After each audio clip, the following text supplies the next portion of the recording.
Amicus Curiae atau sahabat pengadilan patut dipertimbangkan Mahkamah Konstitusi dalam memutus sengketa Pilpres. MK akan membacakan putusan sengketa Pilpres pada Senin 22 April mendatang.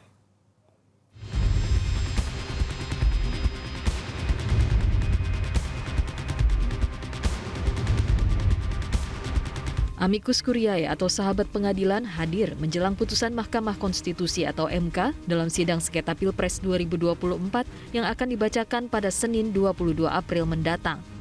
Ketua Umum PDI Perjuangan Megawati Soekarno Putri yang mengajukan diri sebagai Amicus Curiae ke MK patut jadi perhatian. Pasalnya, selain sebagai pengusung calon presiden calon wakil presiden Ganjar Pranowo Mahfud MD pada Pilpres 2024, Megawati juga presiden kelima RI yang memiliki pengaruh politik amat kuat. Alasan Megawati Soekarno Putri mengajukan diri sebagai sahabat pengadilan untuk menyampaikan fakta dan pendapat kepada MK sebagai ungkapan seorang negarawan tentang pemilu 2024 dan demokrasi Indonesia saat ini. Sebetulnya apa yang akan disampaikan itu sebetulnya sudah viral ya, sudah diketahui oleh publik. Jangan usah buang-buang waktu mengenai apa. Nah itu sekarang ada di tulis tangan beliau tuh, rakyat Indonesia yang tercinta dan sebagainya. Kita bisa simak, kita bisa baca di situ.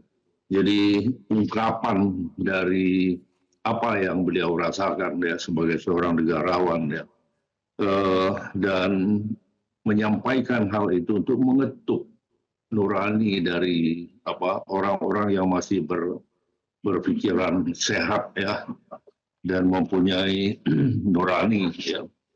Kemudian tinggal sekarang kita serahkan kepada Mahkamah Konstitusi apakah akan menerima, mempertimbangkan, itu adalah kewenangan dari Mahkamah. Itu aja. Timbul perdebatan yang nggak berujung pangkal. Kalau menganggap ini tepat atau tidak, kita serahkan aja kepada rakyat, masyarakat kita yang berakal sehat, kita serahkan kepada Mahkamah Konstitusi. Megawati tidak sendirian. Di saat yang hampir berbarengan, sejumlah organisasi mahasiswa dan asosiasi pengacara juga berinisiatif mengirimkan surat ke MK untuk menjadi Amicus Curiae dalam perkara sengketa Pilpres. Hingga Rabu sore, MK masih merekap jumlah Amicus Curiae yang masuk, yang jumlahnya diperkirakan lebih dari 21 dokumen pengajuan sahabat pengadilan. Juru bicara MK Fajar Laksono mengatakan, Hakim MK memiliki otoritas untuk menentukan pengaruh Amicus Curiae dalam perselisihan hasil pemilihan umum atau PHPU Pilpres. Dipertimbangkan atau tidak dipertimbangkannya Amicus Curiae tergantung pada Hakim MK. Iya, Amicus Curiae itu kan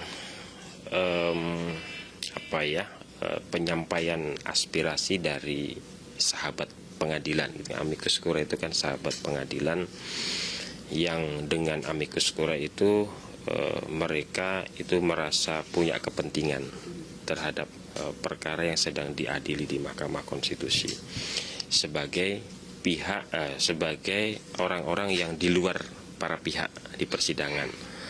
Nah, tentu dalam menanggapi itu ya Mahkamah Konstitusi terima saja siapapun yang akan menyerahkan Amicus Curiae itu kita terima. Ini kan datangnya macam-macam nih, ada yang diantarkan langsung, ada yang melalui mailing room, melalui surat, ada yang melalui email dan seterusnya.